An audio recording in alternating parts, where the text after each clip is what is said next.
Welcome to the Jefferson College Fieldhouse on 1400 KJFF. This is the Jeffco Sports Report, and we're going to start off the show today with JoEllen Stringer, the athletic director and women's volleyball coach here at Jeffco. How are you?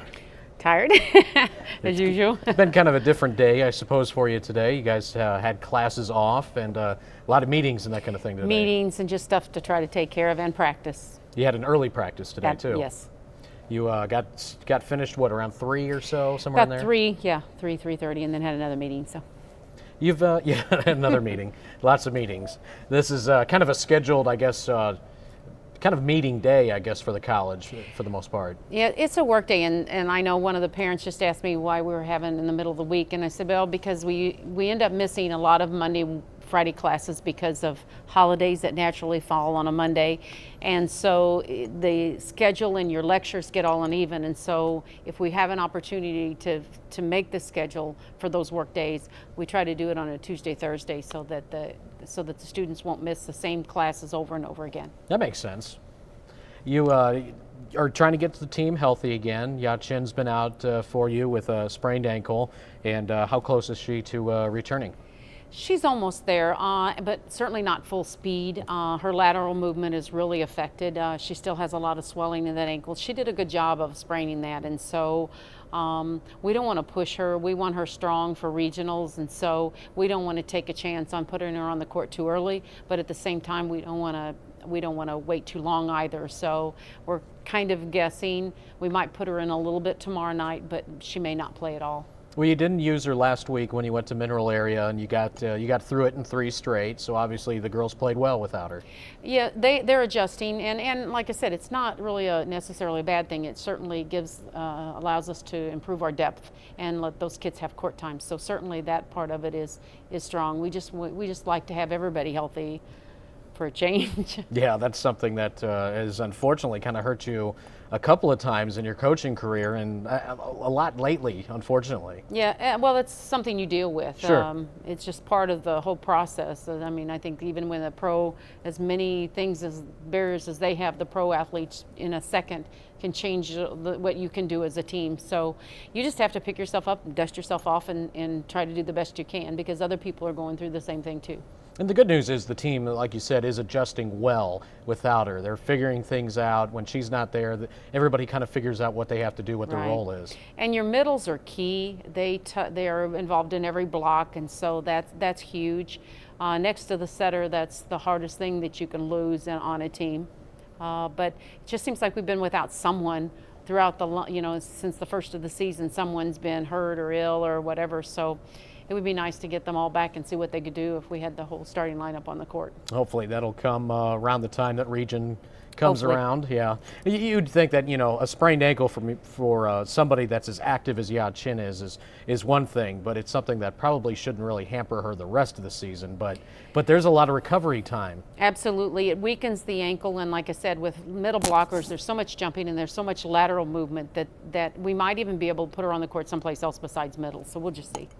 And that'll be tomorrow night's match at East Central, where chances are she probably will play maybe a little bit, but you're probably not expecting her to start, and certainly not contributing like she can. Right, absolutely. And then hopefully you get her back for this weekend as you go to another weekend tournament in Illinois. Right, correct. What do you know about East Central's team this year? From what I could gather, they're 18-16, I think. So obviously their first year back with the program is turning out to be pretty good. Yeah, I think so. That's a good area for volleyball. They've got the Herman, the Washington. That's a really strong volleyball community, and so they could go around and pick up some kids, and he did. He started early. They have a good coach, so I expect them to be a real solid program. Not a Division I necessarily, but a solid Division II program. And moving into this weekend over in Illinois Central, I would think that they're probably going to bring in some pretty good talent. Of course, they're a very good program themselves. They are. I think the tournament is a lot smaller than it has been in the past. I think the changing of the dates of the national championship has really messed everyone's tournament schedule up, and so a lot of people are going different places, and so it's kind of upset the fruit basket. So actually we only will play 2 matches, which is not a bad thing for us this time of year with our boo-boos. We're going to play Friday night at 7 o'clock, and then we'll play Saturday morning at 10, and then that's actually it. We're done. Which, like I said, which is good for recovery instead of these tournaments where you play over and over and over again, and you really test at the limits whenever you've got kids that are injured. So it's more of a round-robin type format, Correct. Not pool play where you can move on to a Right. championship round, that kind of thing. Right. Okay. So it'll be a match on Friday and a match on Saturday. Like you said, that's not a bad situation with injuries. And then you turn around next week, you play your conference finale a week from tomorrow against Right. Flow Valley right here. Right. And that'll be a lot of fun. It'll Yes. be, you haven't been able to play a ton of home matches this year. Right. But you make up for it, of course, with the tournaments. Right. But as And- far as regular middle of the week matches, you haven't had many. Right. When our conference changed, we used to play everyone twice, and when they changed to Division I and Division II, in Division I we play twice, in Division II we play only once. And when Three Rivers dropped out of the conference, that dropped 2 matches and, of course, 1 home match. So your number of home matches are fewer. So yeah, we're really excited to be able to have the conference finale at home, and hopefully we'll win these next 2 and win the conference championship. So that'll be nice. And of course the Halloween Classic on the 26th and 27th. And I know there's a lot of nice things scheduled on the 27th, which will be, I guess, your official home match here at the field house, although the region is going to be here as well. Yes. But naturally, you didn't want to mess with the region as far as having any kind of an extracurricular Absolutely celebration not. going. I mean, it'd be nice. Obviously, if you win it, it'll be all smiles. Okay, yeah, but that'll be celebrating going to the national championship. Sure. Yeah, that'll be fun though on the 27th, and I guess the news came out last week that they are going to name the floor after you. Yeah, I never thought of that, but it's nice. That is pretty neat. Yes. It's very. I I've guess spent a lot of time on it, so I guess it's appropriate. Yeah, I that don't think would be. anybody's walked on this floor probably as much as you have. No, I would suspect not. What do you say to something like that? It's kind of humbling. It is. They've not. This is not something we've done in the past, and we've talked about it earlier. Not obviously about me, but just at different times about how some of the things positive things that happen when you have a name to something, and the naming rights. And I really had not thought about it, but someone in promotions discussed with me that it adds to the promotion of events, and it adds to the promotion of your institution. And so I think it's probably a good idea just to start doing things like that. And of course I'm honored that the first one is me. Certainly I would suspect at some time this field house would be named after Harold Edding, because I think that would be appropriate, and he's going to go into the Hall of Fame with the baseball this time. So I like I said, I think it's cool. People will be stepping on me a lot.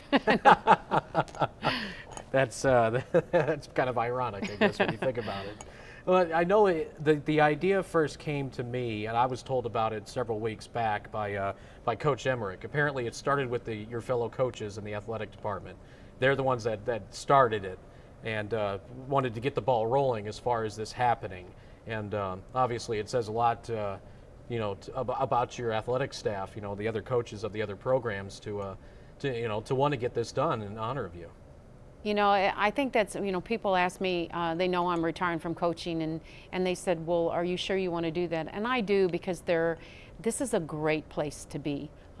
This is a great place for student athletes, and it's a great place to work. And the department is all on board with things that help kids, and they're all positive about student athlete success and the athletic part of it, but also the student part of it. And there's been an enormous amount of success in this institution. I know one of our coaches said, it's really intimidating to come here because of the success, the level of success, not only athletically, but academically. Now everyone, like, if your team doesn't make academic All-American, it's like, dadgum, we're not quite there yet. So the standard is set pretty high here, and that's a good thing. But it also is, it's a little rough sometimes whenever you're not winning the conference or winning the region, and now going to nationals and everything. It gets pretty rough here trying to compete. But I think it's a good environment. It's a good, positive, competitive environment, and like I said, it's a great place to be. And I want to continue in part of that. And the people that I have to work with, are excellent, and it doesn't surprise me that they would do something like that. How many times have you ran into some coaches during your regular season this year, meeting up with some people in tournaments and things like that, and and they've come up to you and even said those very same words about, are you really stepping down? Is that for real? Yeah, I hear it a lot, and I guess I've been as much impressed with the people out there with their comments. And the other night when I went to Emerick, right before the game started, they stopped in the introductions and handed me flowers. And the athletic director spoke about, just about the number of years I put in and the contributions I made. And I was just so impressed by that, just because, how often do you go into someone else's gym and have them honor you? And I just thought that was really cool. And I think volleyball kind of does it. I think it's one thing that's cool about it is that they want to recognize, people for their contributions. And I was very impressed by that. And that just kind of floored me. But that's typical of what I'm getting out there, is people coming to me and saying, JoEllen, you've put a lot of years in. We really appreciate your efforts and things like that. And that's really nice to hear. And I know something else that has been brought up in the past too. We've kind of been going down memory road with the program a little bit the last couple of weeks, asking you about former players and that kind of thing. But how many opportunities have you had to go elsewhere to coach? How many four-year institutions have kind of given you a chance, if you wanted it, to take a job? Well, I used to get a lot of calls, not so much anymore, because I think they realize, at some point they realize you're going to stay where you are. But I've had calls from presidents of Division I institutions, and that's really cool. And my husband would go, why aren't you doing that? It's because if you go someplace else, it's because there's a level or there's something better there. And I really honestly can't find anything that's better than this. We have an environment here again that supports athletics. We have an environment that, we all want more money. There's no doubt. We could use more financial support. But this institution allows us to do what we want to do without pressure to win. Any pressure to win around here is self-imposed. And it's all about, there is pressure to make sure that the students are strong academically, and that that our students treat each other with respect and treat the public with respect and the officials with respect, and that kind of pressure. But there's never really truly been any pressure to win. And I think that's a good place. When the pressure to win is self-imposed, and you know that you have an opportunity to contribute and you have all the things and support systems to do that with, that's where you want to be. And it's never Division I or another place has never seemed like it was a better place to be. Now, just out of curiosity, what places actually contacted you? I just had to ask. I guess probably the most impressed I was when Mizzou called.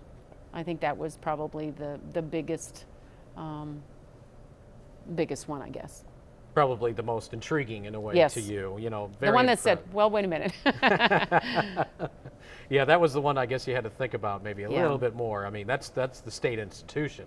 Yeah, and now Division Mr. I. Peck is going to be going through that too. Quite possibly. Yes. Well, Coach, as always, we thank you very much for the time today. Okay, thank you. Good luck the remainder of the week, East Central tomorrow and this weekend in Illinois. Okay, thank you. That's JoEllen Stringer. She is the volleyball coach and athletic director here at Jefferson College. We have more ahead. Stephen Peck, the head coach of the men's soccer team, will join us in just a couple of minutes here on KJFF. You may not know their names, but the students who are helped through a Jefferson College Foundation scholarship carry thanks in their hearts. It's for the kindness that our contributors have shown. Make a difference in their tomorrows. Education, the great equalizer. It doesn't just mean you get more knowledge, it means you improve your quality of life. Give to the Jefferson College Foundation today. And we return to the Jefferson College Fieldhouse on 1400 KJFF, and the men's soccer coach for Jefferson College is now with us, Coach Stephen Peck. How are you? I'm doing pretty good. Your season, amazingly enough, is already starting to wind down. You only have one more regular season match. That's going to be tomorrow. It's amazing that regionals are already here. Yeah, the season goes pretty quick for us. You know, we start in the last weekend of August, and by this time, the middle of October, it's time to, you know, either put up or shut up, win or go home, and it's getting to that time of the year for us. And this match coming up with East Central tomorrow is going to be a pretty important one. Yeah, right now we're number one in the region. They are number 3, but we both have a game in hand. They have not lost a game. They have a couple of ties, and under the current point structure that we have in our region, since you only get 2 points for a win, you get 1 for a tie, that means that they have 8 points, we have 10. If they beat us, they'll have 10, we'll have 10, and head-to-head, they would win that battle because of beating us.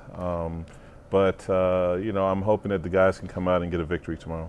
Now, I guess this year the schedule is a little bit different because normally against regional opponents, I think you played a home and home. This year it was just one against each of them, right? Well, as we keep adding teams to our region, we have to make a decision on whether or not we're going to use our entire schedule to play regional opponents or if we're going to make some adjustments in our regional schedule, and I think the coaches voted to make an adjustment.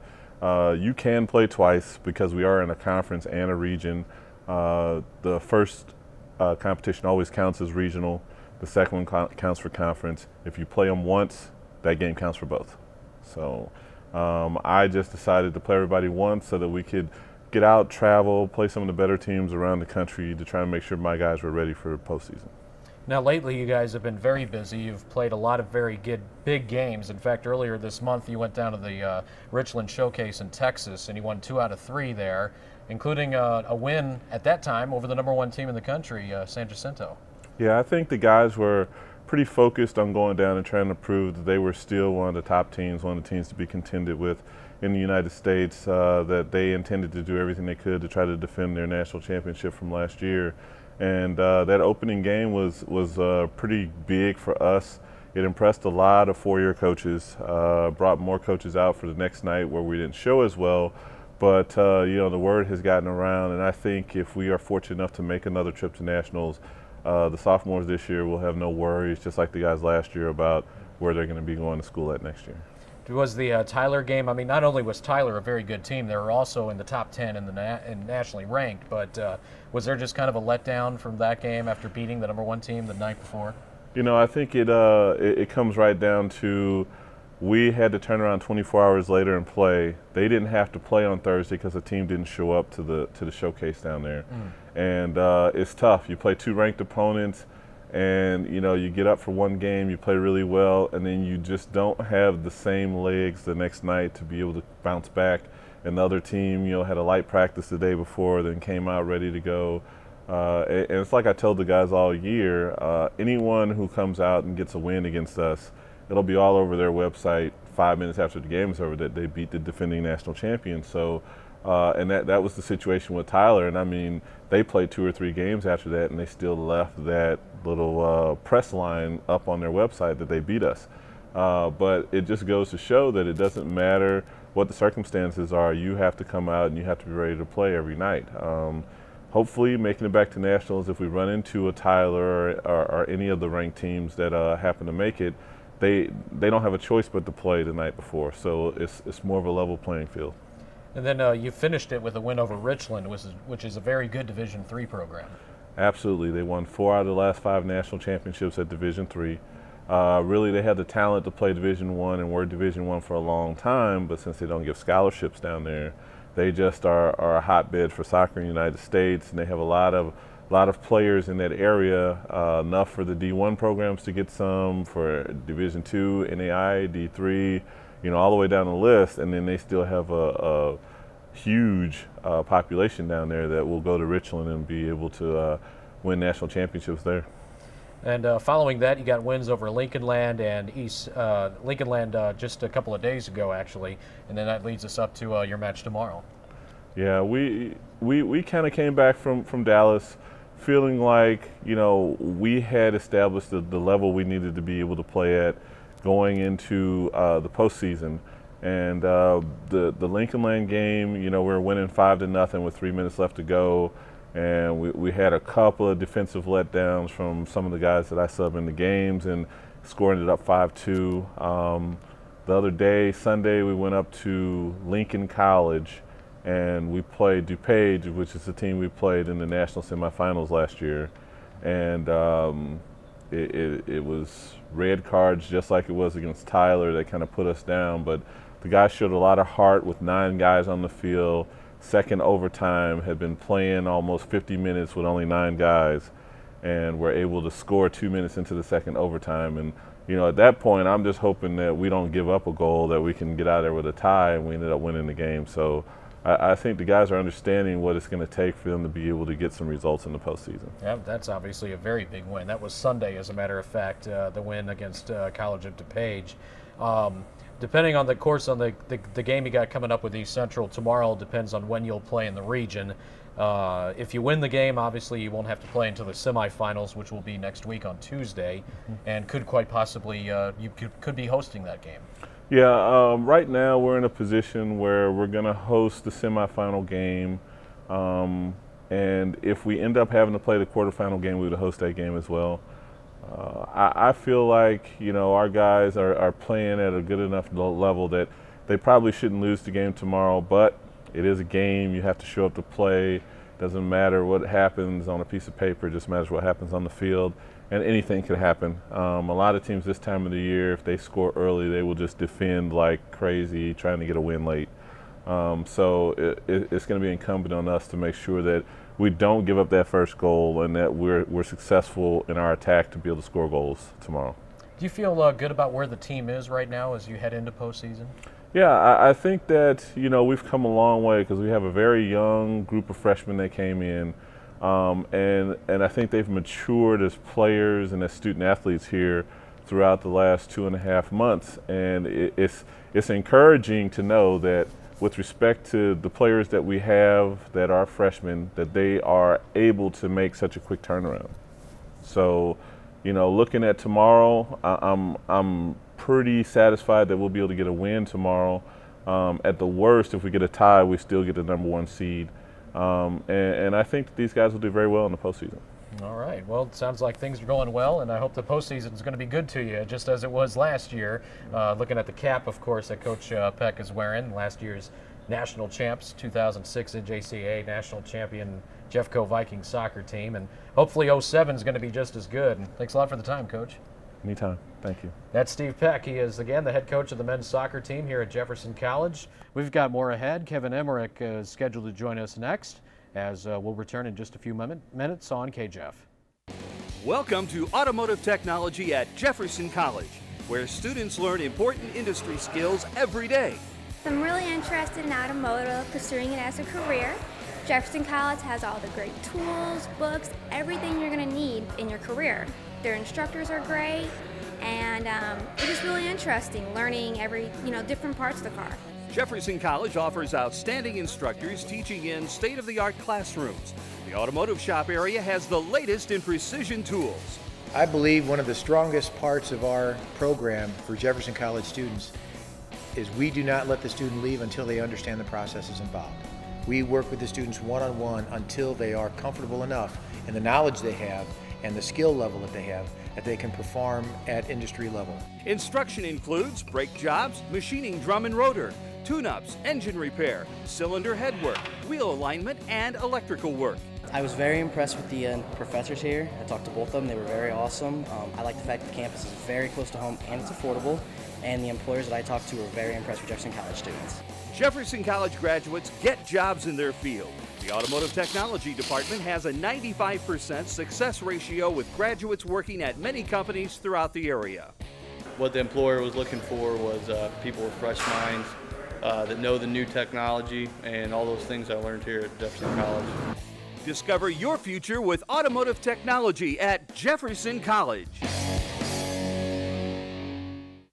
And we are rolling along here at Jefferson College at the Jeffco Fieldhouse as the show continues. Jeffco Sports Report. Kevin Emerick is alongside the women's basketball coach, and Now, after a couple of preseason jamborees, I'm guessing you're starting to figure some things out with this new group that you've got. We really are. It's I told them they sure looked like freshmen that first jamboree a couple of weeks ago, but this Sunday they looked more like seasoned freshmen, and they looked like they jumped ahead a couple of months. And really proud of the way they performed Sunday. And our defense is getting better. It's got a long ways to go, but our offensive skills were where they should have been for this early in the season, and we're starting to run some motion, starting to set some screens, starting to shoot the ball a little better, and starting to push the ball the way I like to see us do, up and down the floor and knock down some shots. You've played 6 games now as part of jamborees, and you've won all 6 of them. Yeah, really, score is not an issue in the jamborees, but it's nice to say you've had some success, and we've had some success against some good teams, and we'll have a couple more tough jamboree dates this next couple weeks, and we'll see how we do with that. But they're way ahead of the schedule I thought they'd be on, and that is a credit to everybody here on campus, our kids, our assistant coaches, and everybody academically that's helped them, because that 6-week and 7-week grades just coming out, and boy, it's a tough time of year. The kids got midterm exams, and they've really had a lot of assistance from Jason Gardner and his people in academic success, and have just done a great job, and that's why they're better on the floor. They don't have to stress about those grades because they got a lot of good help. And so far, you've been pretty impressed, obviously, with the freshmen, but I guess kind of touching on the negative a little bit, unfortunately, you already lost a kid. In fact, I guess it happened the very first practice that you had a knee injury.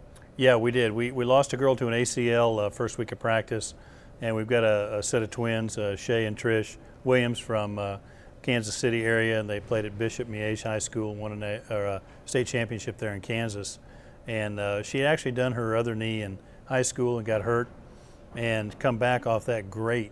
She really rehabbed well, and that knee's really strong, and the other knee, which was the right knee this time, went in practice, and she's already had surgery and she's recovering really well. Her mom is down here to help her and been here for a week while she went through surgery and her recovery time, and so she could keep up on her classes. And just a great family, and we love having both the twins, and she'll be back running probably mid-February, and she'll have a chance to practice with us before the season's over, and then have 2 years of eligibility here left, or 1 year here and then 3 years somewhere else. Now, talk about identical twins. That's exactly what they are. They look identical, and they even wear their hair the same way, and it's colored the same way. They do. They're now, which one was it that got hurt?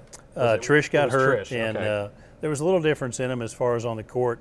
They were both very good players. Both would have competed for a starting role, and of course Shay still will compete for a starting role. And but we're really going to miss Trish as far as on the court. I mean, she's still going to be around the program, but just being out there, they were a defensive dynamo together because they played together so long that they each knew what the other one was going to do, and both could score offensively, shoot the three, and so we've still got half of that duo left, and Shay's going to carry the torch for both of them.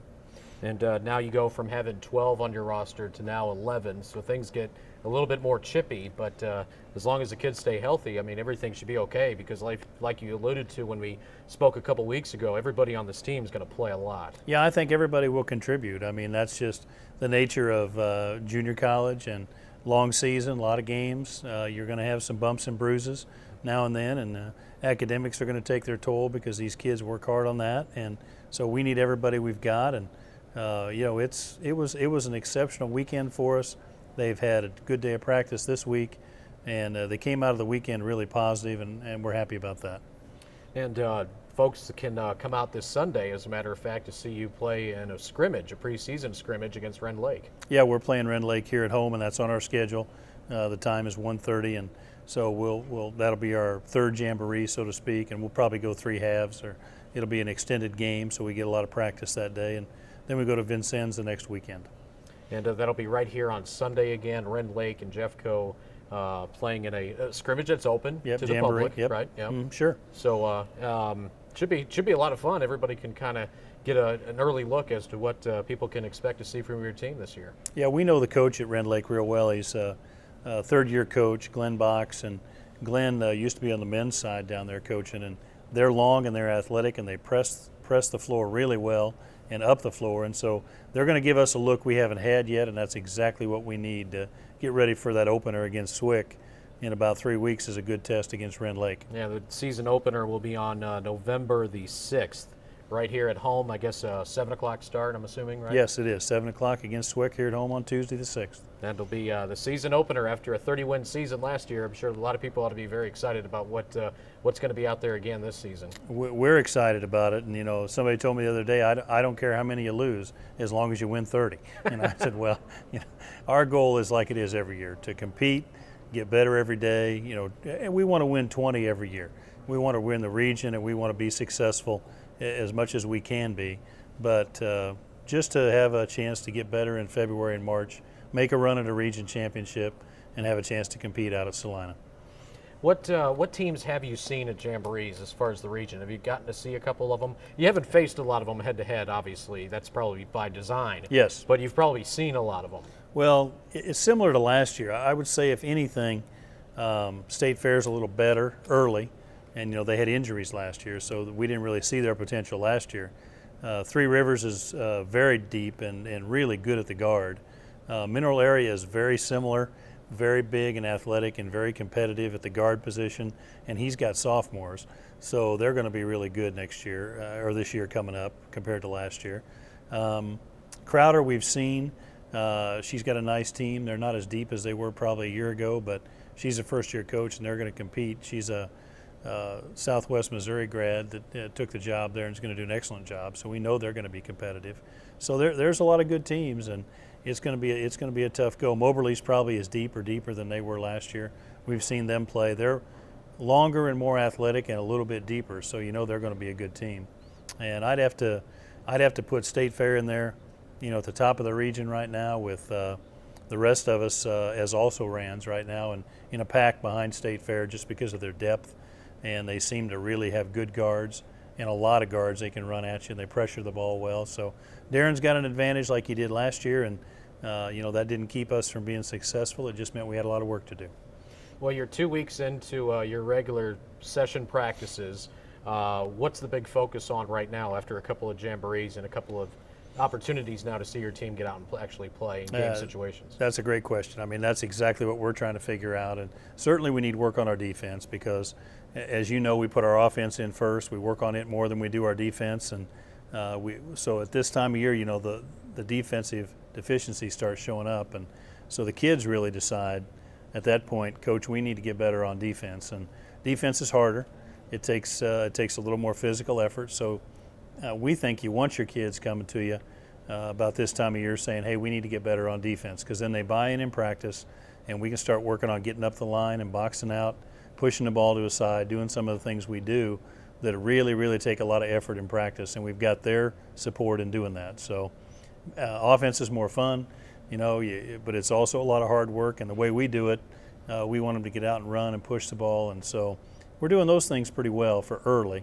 We're not setting screens well yet. We're not running a set offense yet. But as far as getting up and down the floor and moving the basketball, I'm happy with our progress right now. Yeah, I'm sure if you wanted to run into some kids that actually enjoy practicing defense, you probably want to let a lot of people know, because you're just not going to find that too often. No, you're right. That's my job, is to make them want to enjoy it, right? So, yeah. And it's a necessary part of this game, and you cannot win at the end of the year without defense. That's true. And we just think that it takes a whole year to get good at it, and we're willing to sacrifice a little bit early to be good at it late. So we hope we can get there. Well, one more question I had for you before we have to close it out, but you were one of the coaches that kind of spearheaded the naming of the floor, which is going to be coming up for JoEllen Stringer, the volleyball coach, and we discussed that with her earlier in the program. Yep. But obviously, you got to be excited about that. I am. The college should be very excited about it. I mean, it's an honor for me to be involved in this, and I've really thought about this since last year at some time, that before she retires and coaches her last game here, this needs to be done, because she's not only locally and statewide recognized, she's nationally and internationally recognized for what she's done here with our program. And what I want the people to remember about that is everybody should come out and support this, because when her name goes on this floor, and it's known as JoEllen Stringer Court after that, and you're on the radio saying, hey, the game's at the Joe tomorrow and it's at 7 o'clock, and that's the way it's going to be named from now on. Everybody that helped her in this college and on her teams is part of that, and the college kind of captures that for the rest of time by having her name on the floor, and we get to take her success and put it with Jefferson College and leave it here forever. And so I think it's a great event. I'm proud to be involved with it, and I think everybody should come out and be part of this. Come to the games that day on Saturday, and the program starts about 3:30, and enjoy a little light meal with us after, and congratulate her. And it's well deserved, and we'll never see another thing like that here as far as 1,200 wins at Jefferson. I mean, and she's so young still, and she did it, you know, I mean, she really started young, and she's still got lots of energy, and she can still be coaching. She just decided to put more energy into her AD's job, and you know, everybody's got to come out and really be part of this, and we'd like to see that from a college standpoint. And again, that'll be on the 27th of October, as that'll be part of the Jeffco Halloween Classic. And for the women's basketball program, again, you can see them scrimmage against Rend Lake coming up on Sunday at 1:30 right here at the Jeffco Fieldhouse. Coach, thanks a lot. Thanks, Ryan. Appreciate it. That's Kevin Emerick. He's the women's basketball coach at Jefferson College. We wrap it up here from Jeffco. This has been the Jeffco Sports Report on KJFF.